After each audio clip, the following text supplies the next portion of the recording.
Mina olen Ingrid Mets, olen siis ohutusjärelevalve büroo nõunik. Tõin teile natuke välja ka tuleohutusstatistikat ehk siin väljavõttel on siis tuleohutuse kontrolli aruanne 4. kasutusviisi ehk siis haridusasutuste ehitiste kontrollimisel aastatel siis 2021 kuni 2024. Sellest nähtub, et mittekorras ehitisi oli 68%, mida on tegelikult päris palju. Natuke infot teile veel juurde, et näiteks 2024. aasta tuleohutuskontrollide osas leiti puuduseid kõige enam just tulekahju signalisatsioonisüsteemide osas, järgnesid tuletõkkesektsioonid ehk siis nii-öelda kas sektsioon oli moodustamata, puudus tuletõkkeuks ja kolmandana siis evakuatsioonivalgustus ehk nii-öelda kas valgustid ei põlenud, olid nad rikkis või siis mingi muu põhjus.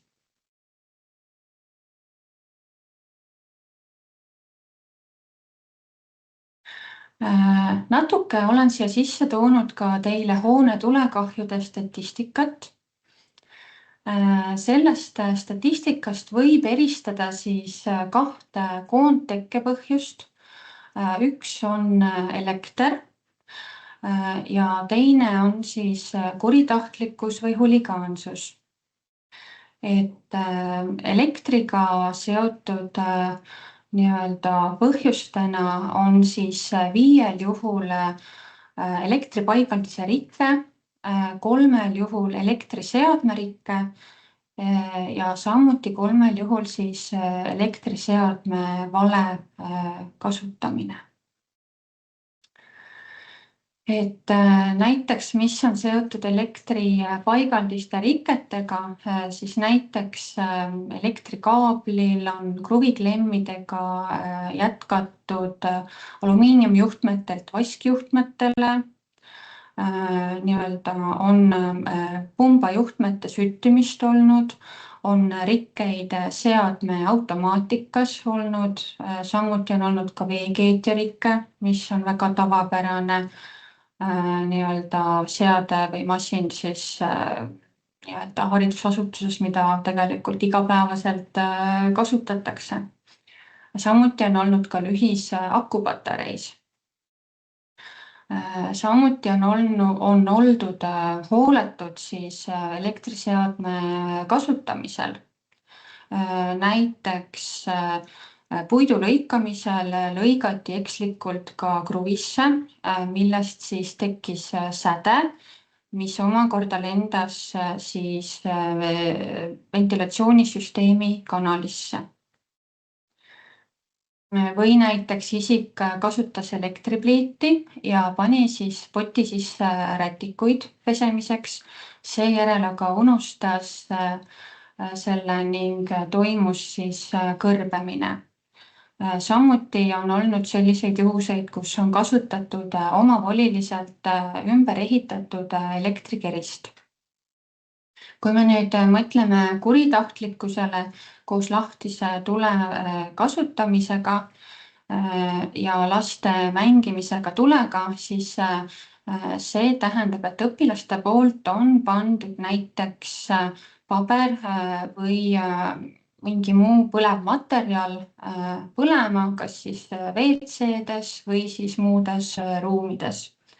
Ehk oluline siit on ikkagi rääkida õpilastega ka tuleohutusest ja sellest, et nii-öelda lahtist tuld koolimajades ja üleüldse lihtsalt niisama ei tohi kasutada.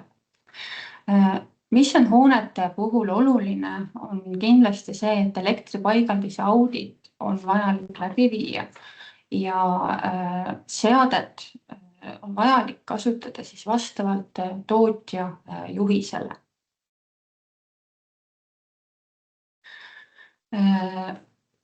Olen toonud siin natuke välja ka hoone tulekahju ohu statistikat teile, et hoone tulekahju ohu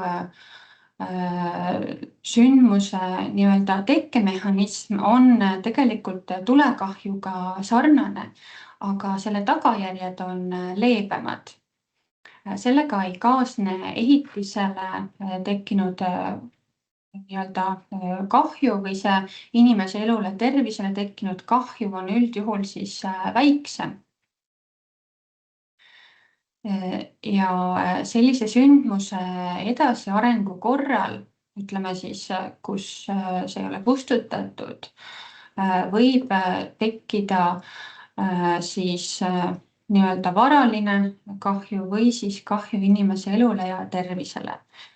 Näiteks inspektoritel on olnud selliseid juhtumeid, kus koolides on pistikud seina küljes rippunud, mis tegelikult on väga ohtlik.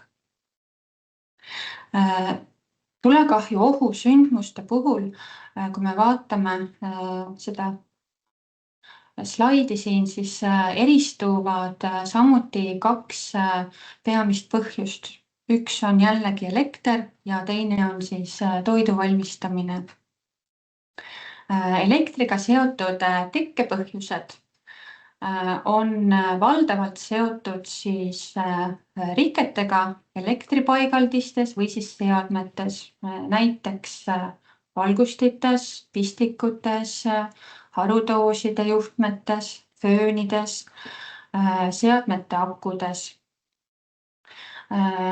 Toidu valmistamine tähendab sisuliselt seda, et toit kõrbeb selle valmistamise käigus ja sellest nii-öelda saame valdavalt teada siis ATS häirena sisse tulevate kutsete kaudu. Et selline info siis natuke statistikast. Aga liigume siis edasi ja üks nii-öelda võib-olla kõige olulisem tuleohutuspaigaldis haridusasutuses on kindlasti tulekahju signalisatsioonisüsteem ehk ATS. ATS ta tagab siis kõigi ohus olevate isikute teavitamise. Teda peab vaatlema üks kord päevas ja seda peab tegema kas siis omanik või siis valdaja. Vaatluse käigus peab ATS-ile põlema roheline tuli. Ja samuti tuleb teda hooldada.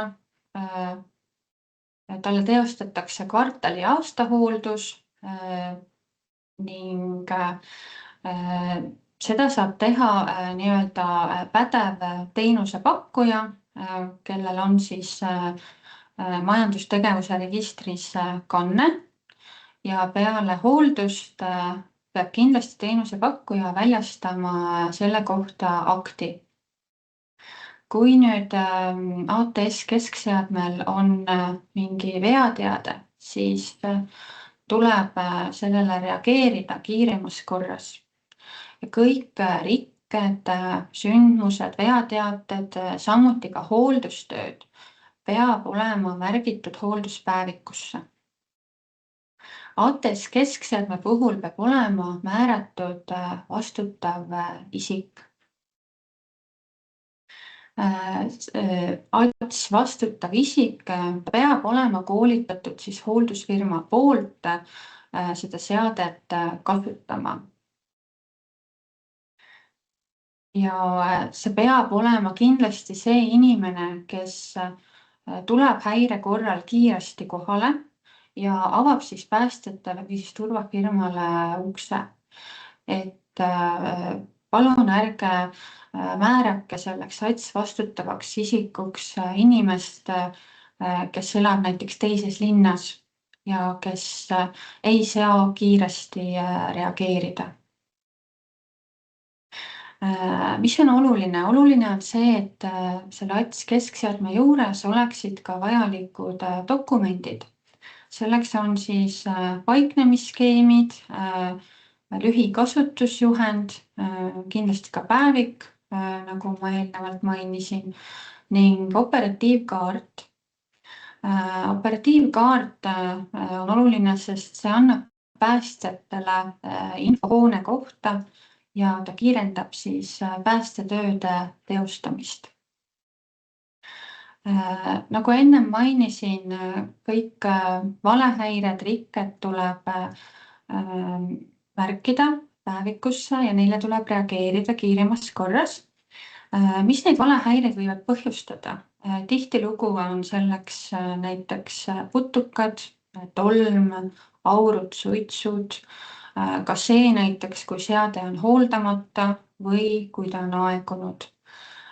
Näiteks, et sellepärast on oluline, et tots oleks nõuete kohaselt kontrollitud, hooldatud, siis ta toodab vähem ka valehäireid.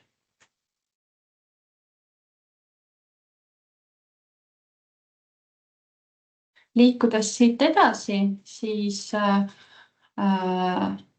mitte vähem olulisem on haridusasutuses ka evakuatsioonivalgustus, mis aitab siis inimestel evakueeruda, vähendab paanikat ja võimaldab teha päästetöid. Evakuatsioonivalgustuse puhul peab siis hoone omanik või valdaja teostama kord nädalas vaatlust ehk käib hoones ringi, vaatab, et nad on nähtavad, valgustatud ja kindlasti peab olema sõlmitud siis pädeva isikuga hooldusleping.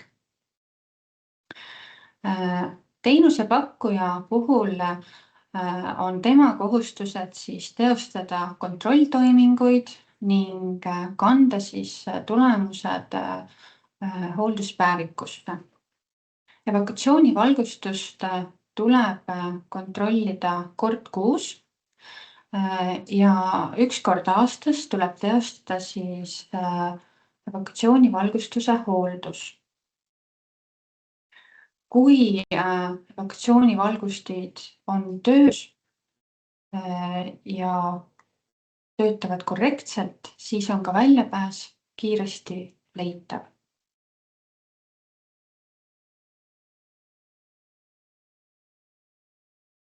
Kolmandana on mul siin välja toodud tulekustutid. Et tulekustuti on esmane tulekustutusvahend, millele siis omanik või siis hoone valdaja teostab üks kord kvartalis vaatlust. Ehk vaatab üle, et see rõhuandur on rohelises tsoonis tulekustuti peal. Samuti peab olema teostatud siis tulekustutile pädeva isiku poolt kontroll ja hooldus. Ja samamoodi peab olema siis sellel pädeval isikul, teenusepakkujal siis majandustegevuse registris kanne ning peale kontrollhooldustoiminguid väljastab ta selle kohta ka akti. Palju siis neid tulekustuteid peab olema? Et vähemalt üks 6-kilogrammine pulberkustuti või siis sellega samaväärse tulekustutusaine massiga tulekustuti iga 200 ruutmeetri kohta. Sealjuures vähemalt 2 tulekustutit igal korrusel. Nüüd koolides, lasteaedades võib olla ka nii-öelda koolisöökla, köök, kus siis valmistatakse kuumtoitu. Siis seal peab olema üks vähemalt 6-kilogrammine pulberkustuti või siis sellega samaväärne tulekustutusaine massiga tulekustuti ja lisaks siis vähemalt üks 2-liitrine F-klassi tulekustuti, mis on mõeldud siis rasvade ja õlide kustutamiseks. Tulekustutijale peab teostama siis 1 kord aastas kontrolli, kui teda hoitakse siis kas niiskes keskkonnas või keskkonnas, kus on vibratsioon või sellised suured temperatuuri kõikumised. Ja 1 kord 2 aasta jooksul siis, kui teda hoitakse kuiva ja ühtlase temperatuuriga keskkonnas. Tulekustutile teostatakse ka hooldus peale igat kasutuskorda. Sealjuures vaht- ja vesikustuteid hooldatakse kord 5 aasta jooksul ja teisi kustuteid kord 10 aasta jooksul. Oluline on ja vaatluse käigus omanik saab ise vaadelda, et tulekustutitel on olemas kontroll- ja hooldusleping. Ehk vaadelge ise, aga kontrolli ja hoolduse kohta küsige kindlasti akt.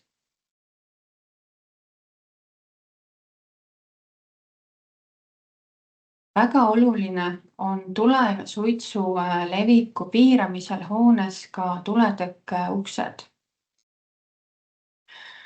Tuletõkke uksed peavad olema suletud asendis. Standard ütleb, et tuletõkke uksi tuleb kord kvartalis kontrollida ja kindlasti vajadusel hooldada. Tuletõkkeuste eesmärk on takistada tule ja suitsu levik teistesse ruumidesse. Kui hoones on näiteks automaatselt sulguv tuletõkkeuks, siis peab tulekahju korral see ka tegelikult automaatselt sulguma. Kontrolli käigus siis peaks vaatama seda tuletõkkeukse isesulgumisvõimet. Kui uks on ühendatud ATS-iga, siis ATS korral automaatset sulgumist kontrollib hooldaja siis 1 kord aastas. Samuti peaks kontrollima siis selle ukse riivistumist ja kinnipüsimist. Ja tuletõkke paarisukse sulgemisühtlust ja siis automaatriivide toimimist. Samuti, et ustel oleksid tihendid olemas ja et nad toimiksid, et nad ei ripuks ukse vahelt välja. Vajadusel tuleb siis lasta tihend vahetada. Samuti tuleb uksi puhastada ja vajadusel õlitada riivid, lukud, sulgurid ja uksehinged. Oluline märksõna siin, et tuletõkke uksed tuleb hoida kinni, siis tuli ja suits ei levi.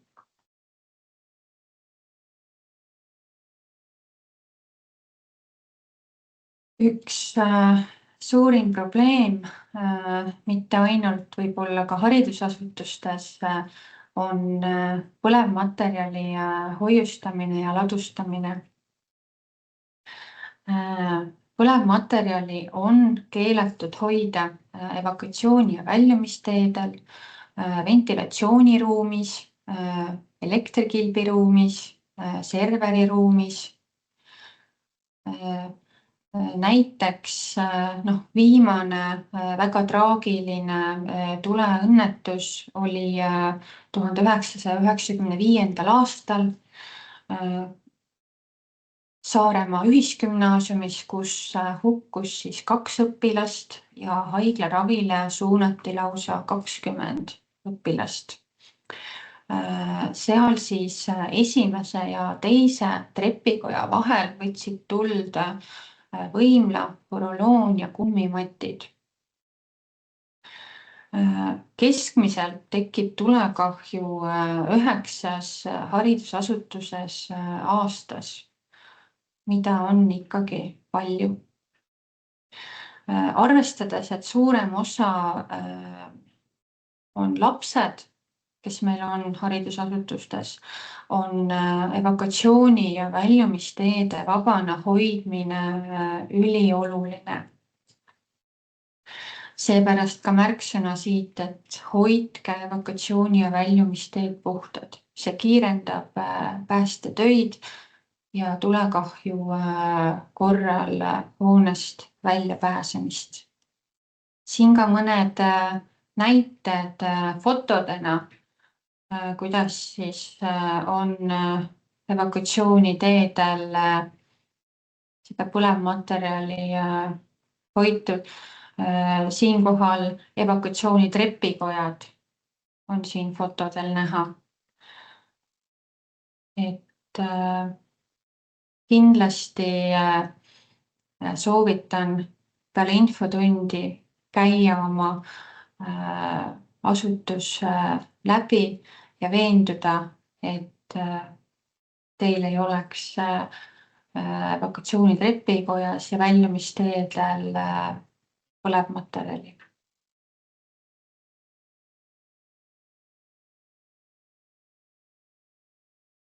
Nii, väga oluline koolide, lasteaedade ja teiste haridusasutuste puhul on ka tulekahju korral tegutsemise plaan,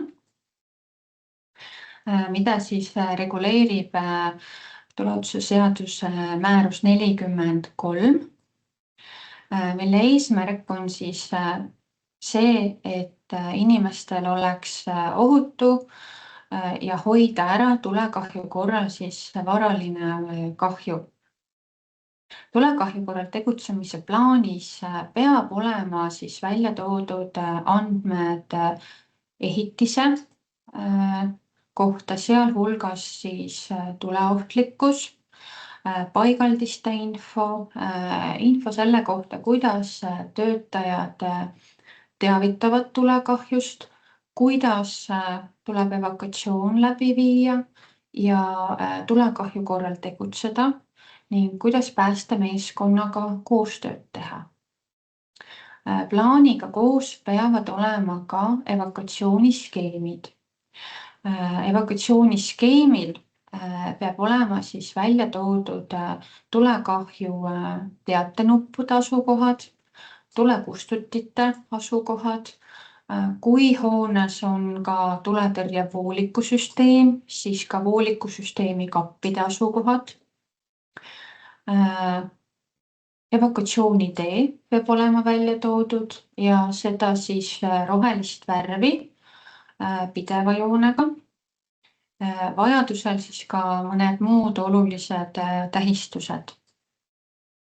Kuna personal muutub tihti haridusasutustel, siis me soovitame igal aasta sügisel eelkõige vaadata oma tulekahju korral tegutsemise plaane üle, vajadusel uuendada andmed, tutvustada seda uuendatud plaani kõikidele töötajatele, kaudtele inimestele.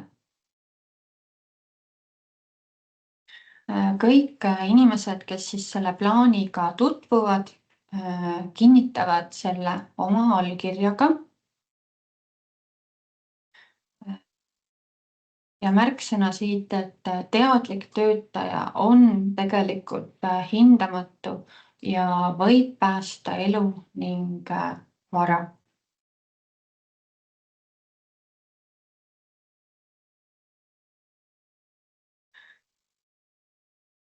Haridusasutustes tuleb iga aasta viia läbi ka tulekahju õppus.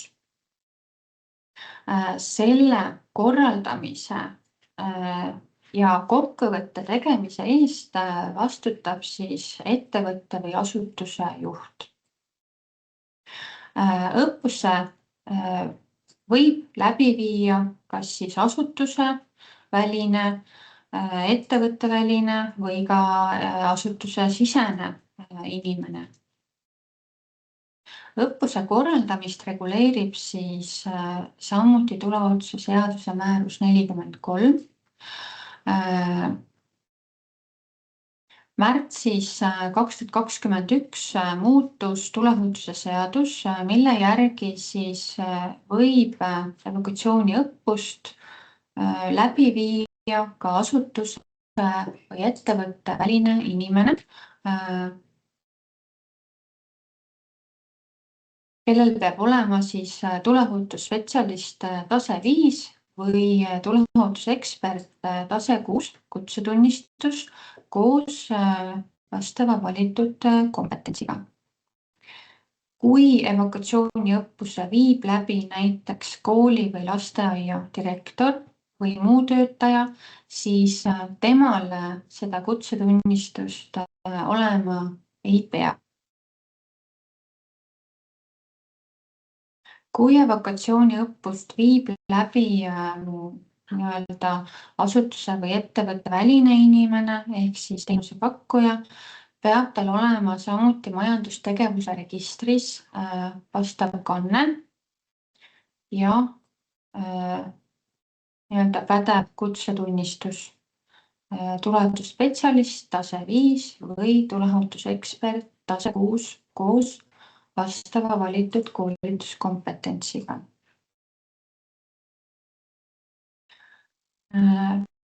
Päästemeeskond õppust ei korralda ja kokkuvõtet ei koosta. Päästjad osalevad õppusel üldjuhul asutuse välise osapoolena ja seda ainult siis vaatlejana ehk siis kõik, mis on seotud nende jaoks otsese reageerimisega pärissündmuse korral. Nad vaatavad nii-öelda, kuidas nad hoone juurde saabuvad, nii-öelda, kuidas neil on ligipääs, koguvad infot tulekahju ja hoones viibivate inimeste arvu, asukoha kohta, suhtlevad kontaktisikuga, et see on nende nii-öelda selline vaatlejana osalemine. Aga õppust nemad ei korralda ja kokkuvõtet ei koosta. Me soovitame haridusasutustel aeg-ajalt ikkagi tellida nii-öelda see õppuse läbiviimine teenusepakkujalt. Sellepärast, et nii-öelda võib-olla leida üles need kitsaskohad või siis mingid sellised punktid, mida saaks paremini teha. Õppuse kokkuvõttes peab olema välja toodud siis õppuse eesmärk ja õppus koosneb siis teoreetilisest ja praktilisest osast.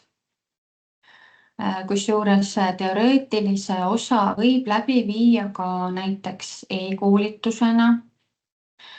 Ja jällegi me soovitame õppust korraldada siis õppeaasta alguses, et ka uued töötajad, kes on teile asutusse tulnud, nii-öelda tutvuksid siis tulekahju korral tegutsemise plaaniga ja saaksid siis osaleda õppusel, et siis teaksid, kuidas tulekahju korral käituda.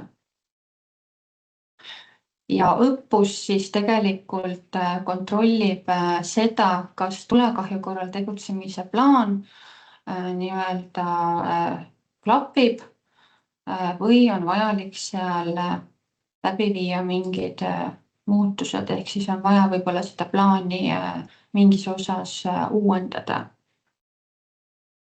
Ja kui teenusepakkuja on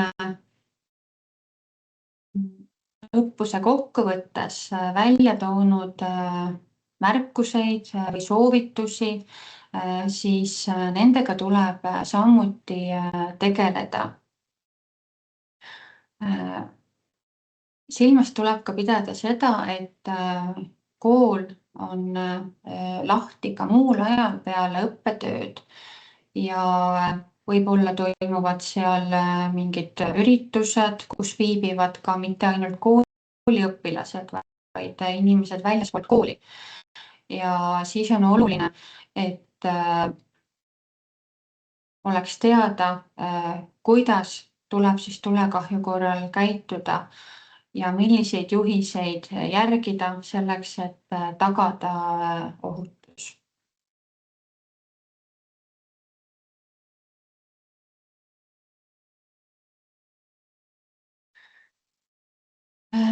Nüüd räägin teile natukene ka määrus number 1 muudatustest ja kuidas see siis mõjutab teid kui haridusasutusi. Et alates 10. november 2025 puudub siis haridusasutustel kohustus edastada automaatse tulekahju signalisatsioonisüsteemi ehk siis ATS tulekahju teated häirekeskusele. ATS nõue oli nendel koolidel, kus kasutajate arv oli üle 500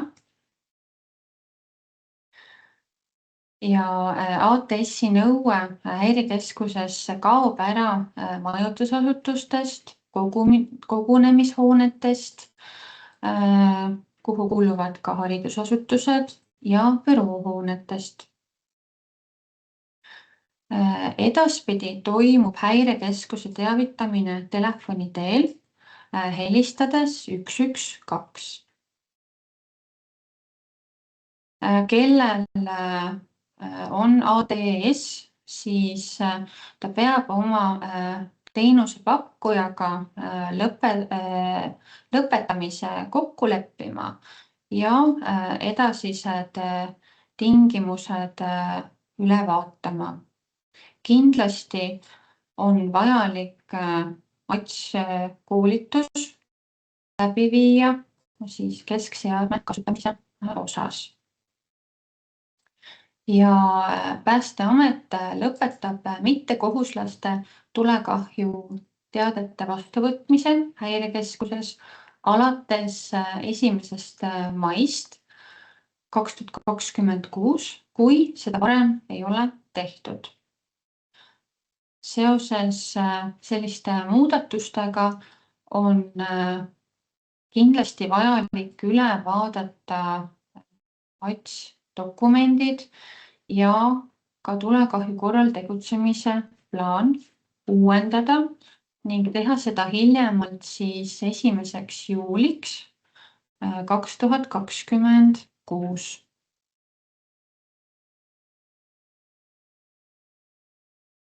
Et selline sai meie infotund, et saime isegi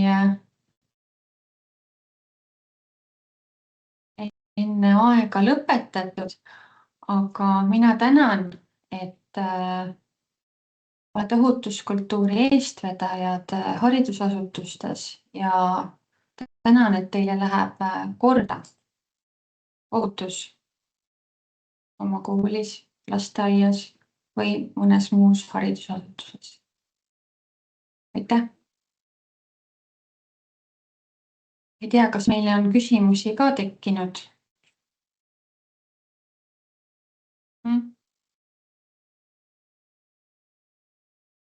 Et ma palun, Heiki, äkki sa loed ette mõned küsimused, mis on tekkinud? Võtame siis esimese küsimuse, et miks 112 häireteenus ära lõpetatakse? Et pikemalt sest analüüsist ja põhjendustest saab lugeda siseministri määruse seletuskirjast, mille lingi siia vestlusse ka panin, aga suures pildis siis selle muudatusega me soovime suurendada hoone omanike endi vastutust, vähendada päästemeeskondade hõivatust valeväljakutsete teenindamisel ja saavutada seeläbi ka otsene rahaline kokkuhoid päästemeeskonna kütusekulude pealt. Ja muudatus on oluline, et päästeressurssi oleks hõivatud muude tegevustega, kui on vaja reageerida elupäästvale sündmusele ja lisaks vabaneb aeg, et tegeleda suuremas mahus teiste Päästeametile pandud ülesannetega nagu elanikkonnakaitse ja ennetustegevused. Siis oli küsimus siin, et kas tulekahju korral tegutsemise plaan peab olema eraldi dokument või ta võib olla osa siis hädaolukorda lahendamise plaani dokumendist. Et selle koha pealt vastus see, et see tulekahju korral tegutsemise plaan võib olla selle hädaolukorda lahendamise plaani osa, aga ta peab siiski sisaldama kõiki siis tulekahju korral tegutsemise plaanil ette nähtud osasid, mis tulevad siis määrus 43-st. Ei pea eraldi 2 dokumenti olema. Nii, siis vaatame kohe siin.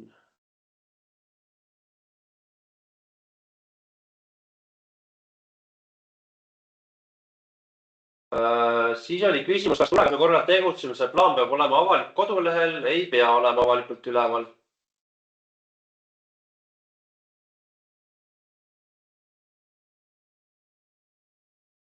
Siis meil küsiti siin, millised on nõuded tuletõkke uste tähistusele. Siis tuletõkke uste puhul kasutatakse siis tähistust EI, mis võib olla siis EI 30, EI 60 ja sealt edasi. Ja see number selle järgi siis tuleb vastavalt siis tuletõkke konstruktsiooni tulemusjõu 100-le. Ja see avatäide ehk siis uksel peab olema vähemalt 50% tuletõkke konstruktsioonile ette nähtud tulemusjõu 100-st, kuid mitte vähem kui 30 minutit. Ja lisaks siis, kui tuletõkke uks, mille kaudu pääseb evakuatsiooniteele või evakuatsioonitrepikotta, peab see olema siis tähisega veel S200. Ehk siis uksel peab olema tähis EI 30 S200 näitena.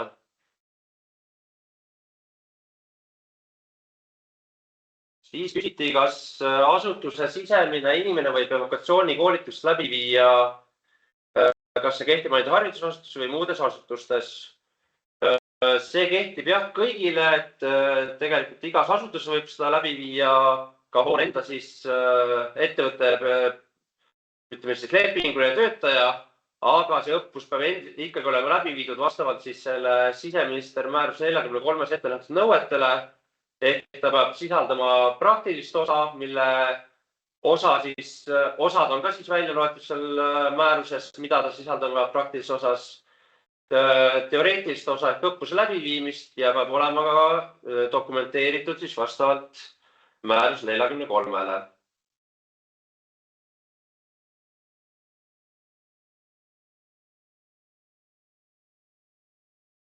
Siis oli küsimus, et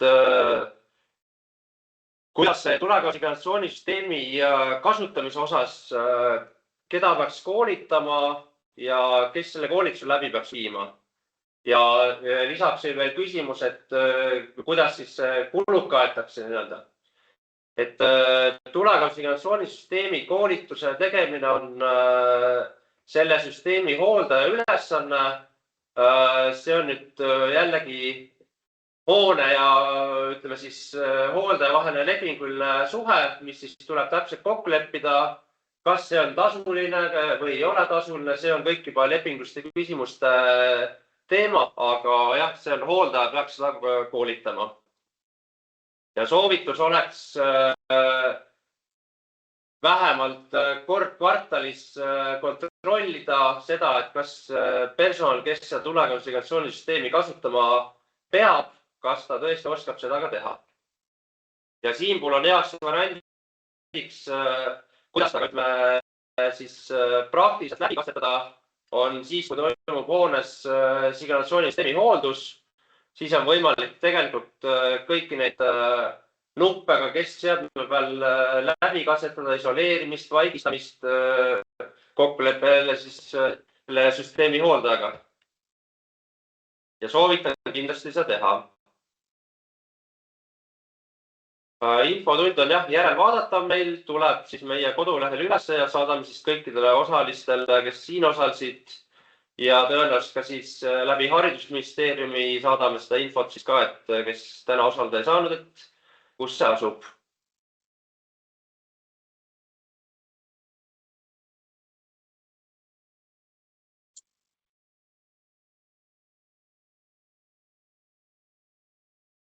Siis järgmine küsimus, kui ATSi häire enam automaatselt ei lähe, siis tekib olukord, et vastav isik peab ise kohale minema. Jah, selliseks on, aga nagu siin Ingrid ka eelnevalt ütles, et meil on kusagil suurusjärgus 100 haridusasutust, kus see teenus üldse meil oli.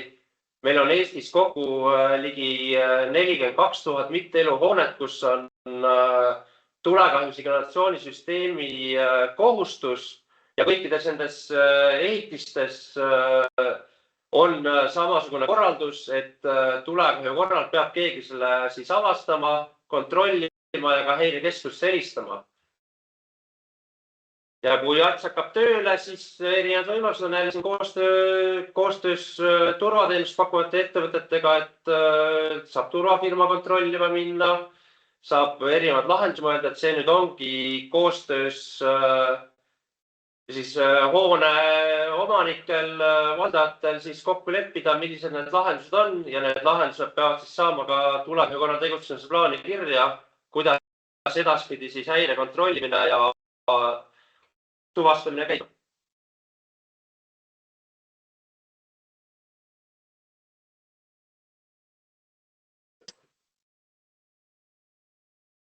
Nii, siis järgmine küsimus oli, et kas lastehoiuasutustele 10 lapsega pluss 2 lapsehoidjat kehtivad samad nõuded, mis kõikidele haridusasutustele?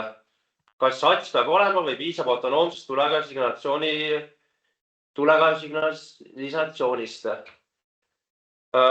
Jah, lastehoidudele, kus on üle 10 kasutaja, kehtivad samad nõuded, mis haridusasutustele.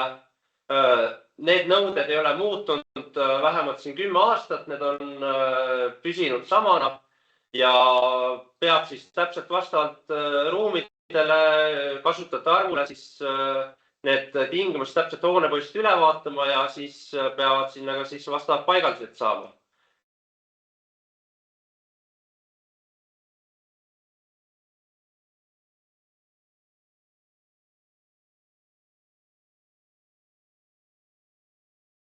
Nii, siis küsimus järgmine oli evakuatsioonivalgustuse koha pealt. Nii, sõlmib hoolduslepingu pädev isikuga. Kas pädev isik peab tegema ka igakuist kontrolli või võib seda teha ka ettevõtte oma töötaja? Selle koha pealt on nüüd see, et oleme siin viimasel ajal just suhelnud ka palju siis elektriettevõtete liiduga ja lähiaastatel tahame siis määrustesse ka seda detailsemalt kirja panna, aga elektriettevõtjad on seisukohal, et isegi elektrikilbist kaitsmete lülitamine on elektritöö ja seda ei tohiks teha ettevõtte oma töötajad. Järgmine küsimus, kui ATS paiknemisskeemil ei ole tingmärgid loetavad, kas selle eest vastutab ATS hooldaja või asutuse valdaja?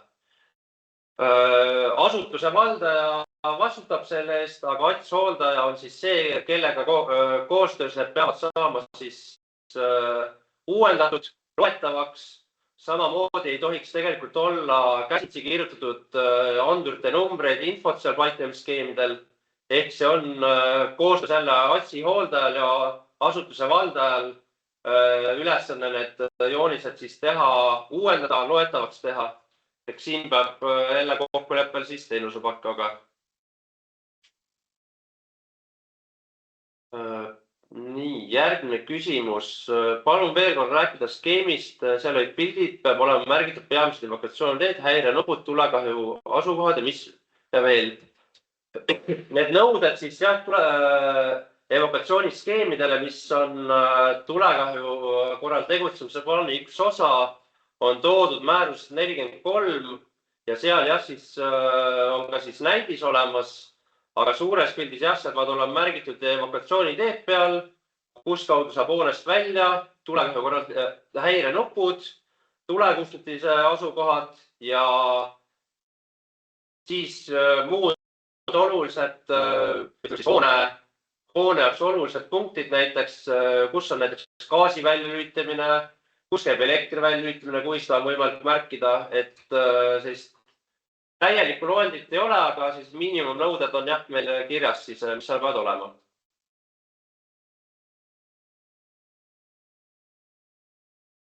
Nii, järgmine küsimus.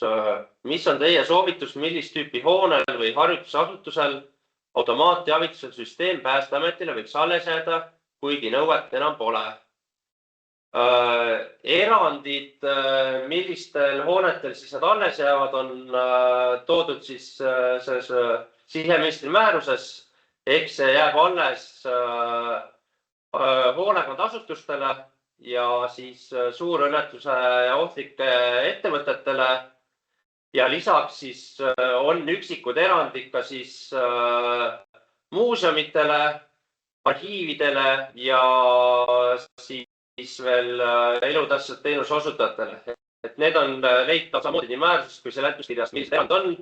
Ja kui te kuulute mingit erandit alla, siis on võimalik erandit taotleda. Aga see taotlus, mis siis tehas peab olema põhjendatud ja pikad ja lahti seletatud ka, miks ei ole evakuatsioon või tulekahju avastamine muud viisi tagatud. Ja me vaatame läbi siis ainult tõesti need, mis lähevad erandi alla. Kõigi teiste puhul me taotlused lükkame tagasi, kui nad erandi alla ei kuulu. Järgmine küsimus. Tihti toimuvad huvikoolide ja huviringide õppetegevused majades, mis ei ole spetsiaalselt koolimaadeks ehitatud. Millal tuleb erilist tähelepanu pöörata, kui otsustama pakutava õpperuumi sobivuse üle? Jah, see on hea küsimus, kuna tõesti huvikoolide huviringe toimub erinevates hoonetes. Kindlasti tuleb tähelepanu pöörata sellele, et oleks tagatud evakuatsioon, kuidas saaks hoonest välja, et evakuatsiooniteed oleksid ka siis läbitavad. Võiks tähelepanu pöörata ka siis sellele, kas siis hoones on olemas tulekahju avastamisseadmed, on nad siis teatud hoonete puhul autonoomsed andurid, autonoomsed süsteemid või automaatsed tulekahjusignalisatsiooni süsteemid, et sellele kindlasti tähelepanu pöörata. Ja siinkohal on võimalik siis saada tuleohutusalast nõustamist erasektoris töötavate tuleohutusspetsialistide või tuleohutusekspertide käest, kes siis saavad täpsemalt juba nõustada ja anda nõu ruumide valiku puhul.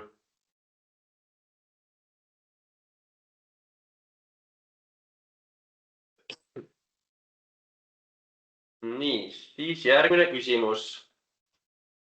Kui tuleohutuse eest vastutav inimene, administraator on evakuatsiooni üldjuht, aga hetkel, kui ATS-kapp annab häire, on ta üksinda ja peab minema häirealast andurit kontrollima otsima, siis kuidas oleks mõistlik see olukord lahendada?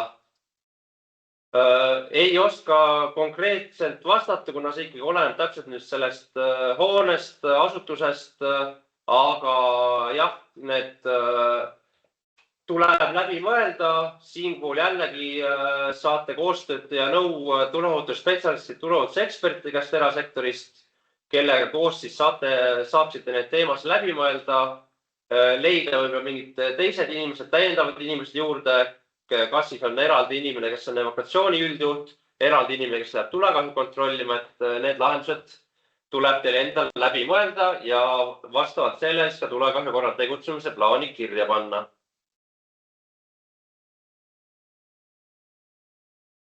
Nii, järgmine küsimus. Kas evakuatsiooni valgustuse kuu kontrolliks peab tellima elektriku? Jah, kui selline nõue tõesti on sees ja evakuatsiooni valgustuse kuu kontrolli peaks tegema elektri kas siis kutsega või pädevusega isik. Järgmine küsimus. Kas on lasteaedadel kehtestatud uuemaid tuleohutuse nõudeid viimastel aastatel? Ei ole kehtestatud tuleohutusnõuded vähemalt lasteaedade ja haridusasutuste puhul. Vähemalt 10 aastat ei ole suuremaid muudatusi olnud. Jah, siin on olnud muudatusi veevõtukohtadega, põlevmaterjali ladustamise osas, aga lasteaedadel ehituslikke nõudeid suuremaid muudatusi olnud ei ole.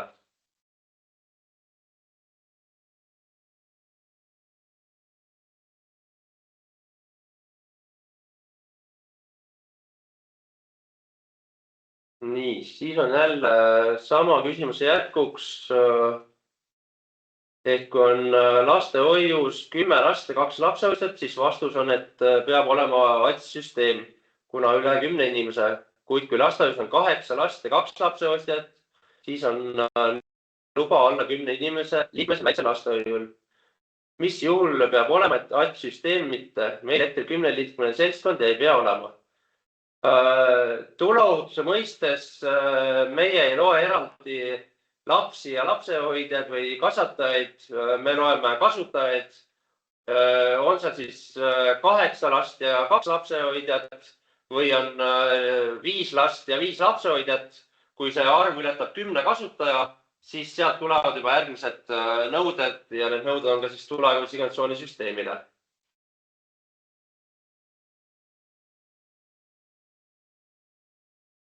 Nii, siis järgmine küsimus huviringide kohta juba vastasin. Kui asutus korraldab ise lisaks õppuseid, kas tule või mõne muu ohu teemal, siis kuidas dokumenteerida antud tegevused? Tulekahju korral tegutsemise õppusel on jah antud siis nõuded määrus 43, kuidas tuleb tulekahju korral tegutsemise õppust dokumenteerida. Teiste muude ohtude korral õppuste puhul ei oska kohe vastata, aga kui need kohustused on teil, siis tõenäoliselt on seal ka mingid nõuded, kuidas neid dokumenteeritakse. Aga jah, tulekahju korral tegutsemise õppuse puhul on konkreetsed nõuded, kuidas see dokumenteerimine käib. Järgmine küsimus, kuidas õigesti korraldada õpilaste evakueerimist tunni vahel? Siin on soovitus see, et tuleb siis kooli personaliga maha istuda, läbi arutada võimalikud lahendused. Ma tean, et haridusasutus on seda erinevat moodi tehtud. Osades on tehtud selliselt, et eelmise tunni õpetaja kontrollib siis lapsed üle või siis tehakse siis klassijuhataja poolt mingi loenduskogunemiskohas. Et siin sellist ühtset lahendust ei ole, aga jällegi soovitan pöörduda erasektori tuleohutusspetsialistide ekspertide poole, kellega koos saate need lahendused läbi mõelda ja ka siis tulekahju tegutsemise plaanid uuendada ja ka õppusi teha.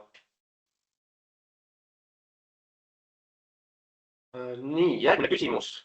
Kas evakuatsiooni teel olevate uste elektrilukku peavad olema automaatselt avanema ATS-häire korral läbipääsusüsteemi kaudu, kui ustel on evakuatsiooni suunad olemas nii-öelda liblikad?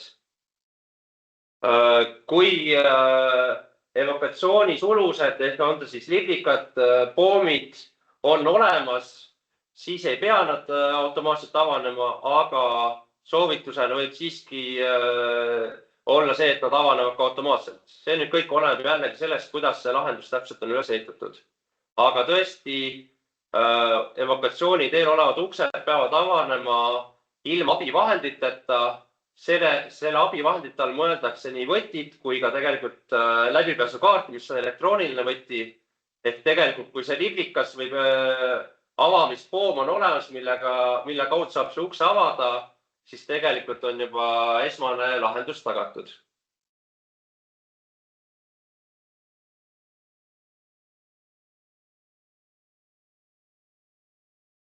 Nii, järgmine küsimus. Spordihoone ja nende abiruumide sektsioon, millest puudub ATS. Sama hoone ATS-pult asub raamatukogus, mille juurdepääs kõigil töötajatel või kriisimeeskonnal puudub. Kas hoone haldajal on kohustus lisada ATS ka spordihoone poolele? Ei oska selle kohe vastata, siin peab konkreetselt ikkagi hoonepõhiselt selle lähenema ja kui see vajadus tõesti on, siis tuleb see siis lahendada hoone omanikul hooneüleselt ja see tähendab siis seda, et kui spordihoones või raamatukogus tuleb mingi häire, siis peab see häire siis kõikidesse hoonesektsioonidesse ka jõudma. Ehk ideaalne lahendus on see, et kogu hoonet või hoone osasi, mis on omavahel seotud, oleks üks tulekahjusignatuurisüsteem või siis need tulekahjusignatuurisüsteemi kesksead peavad omavahel siis signaali edastama. Ehk teises sektsioonis oleks vaja kuulda, kui ühes hoone osas on tulekahjuhäire. Nii, järgmine küsimust paluti täpsustada tuleohutuspaigaldiste kontrolli hooldusintervalle teostajate kohustuslikke pädevusi. Siin ma paluks Kristinat, et sa palun kopeeriksid siia ühe siis voldiku, mille me siin 2 aastat tagasi tegime, kus on siis kõik tuleohutuspaigalduse kontrolli hoolduse intervallid ja pädevused kirjas. Nii, siis küsiti, kas on olemas projekt või fond, kust oleks võimalik taotleda raha asutuste tuleohutusolukorra parandamiseks. Otseselt sellist projekti ei ole, aga meil on siin paar võimalust, mida me saaksime teile pakkuda.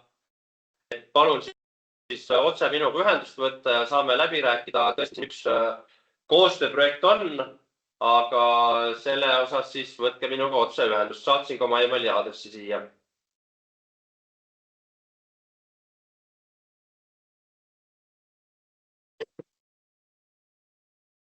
Siis oli järgmine küsimus, et milliseid tuleohutusalaseid kontrolle või hooldusi võib teha asutuses määratud isik. Siin soovitan jälle vaadata seda voldikut, kus on siis kirjas ka need, et mida võib teha siis asutuses enda määratud isik. Nii, järgmine küsimus. Evakuatsiooniteede visuaalne kontroll. Kui sageli seda peab tegema? Minu soovitus selle kohalt on see, et seda võiks teha igapäevaselt, kuna hoones igapäevaselt personal ikkagi on sees või kusagil märgatakse, et evakuatsiooniteed on takistatud. Haridusasutuste puhul just sellised näited, kus siis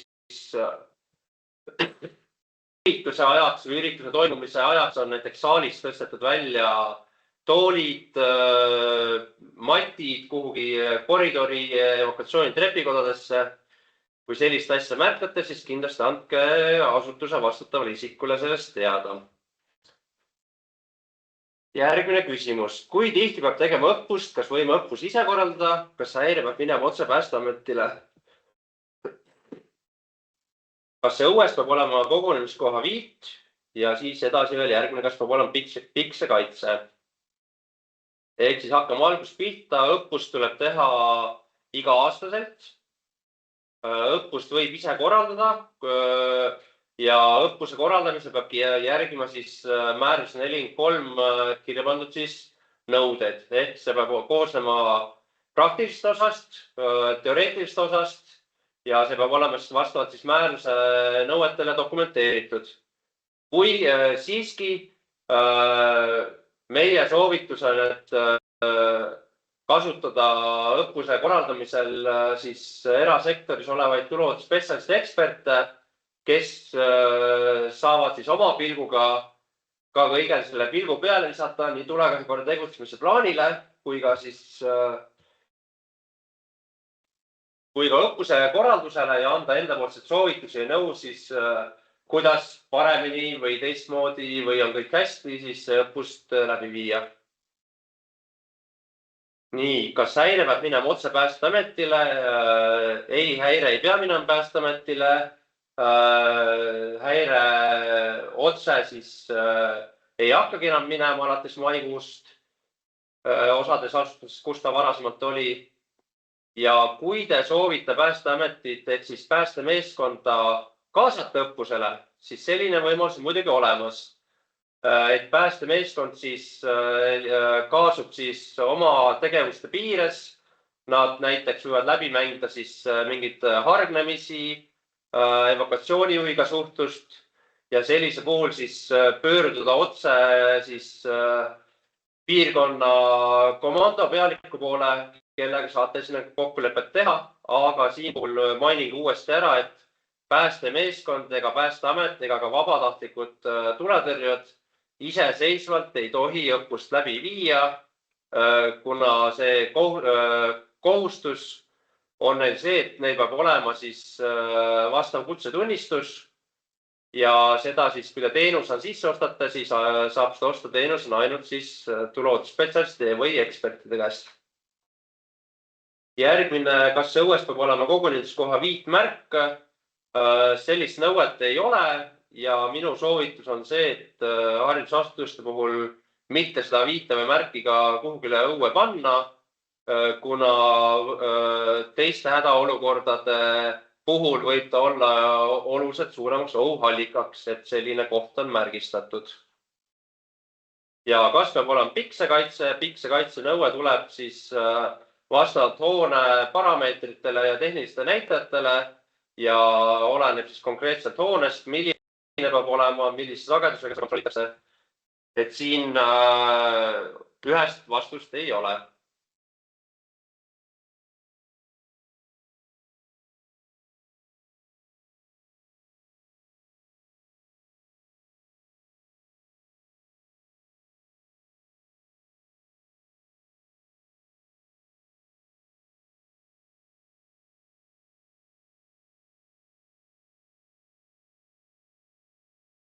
Nii, siis on küsimus, et kas eksperdid saab tasuda ja kui jah, siis kui palju see maksab.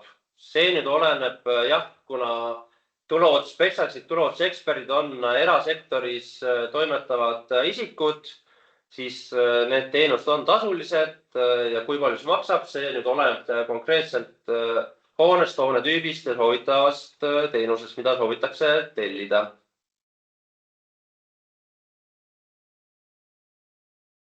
Nii, järgmine küsimus.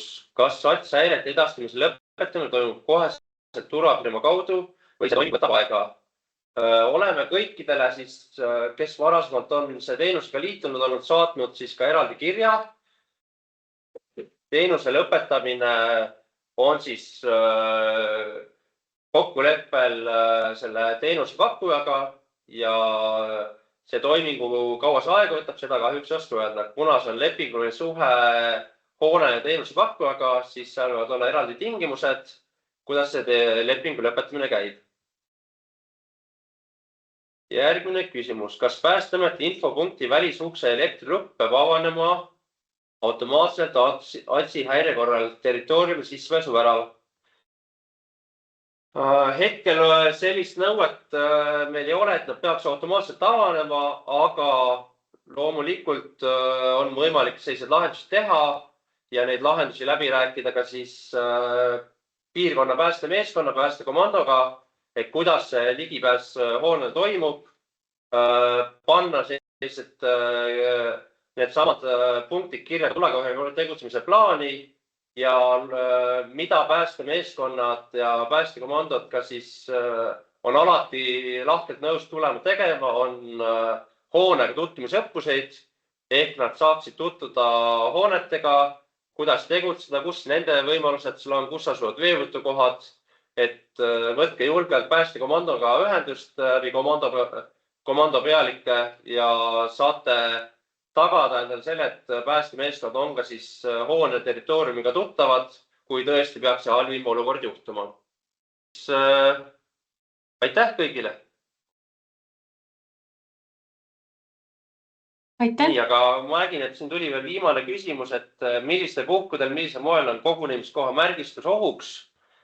Siis ohuks võib ta olla näiteks äkkirünnakute puhul, kus ütleme siis hoonet või käitumist tundvad isikud teavad, et vajutan tulega tegutsusnuppu sisse, kõik jooksevad välja staadionile, kus on kogunemiskoht, kus on märgistus üleval ja seal on võimalik juba palju kahju tekitada. Et see on puhas soovitus, et mitte neid kohti märgistada.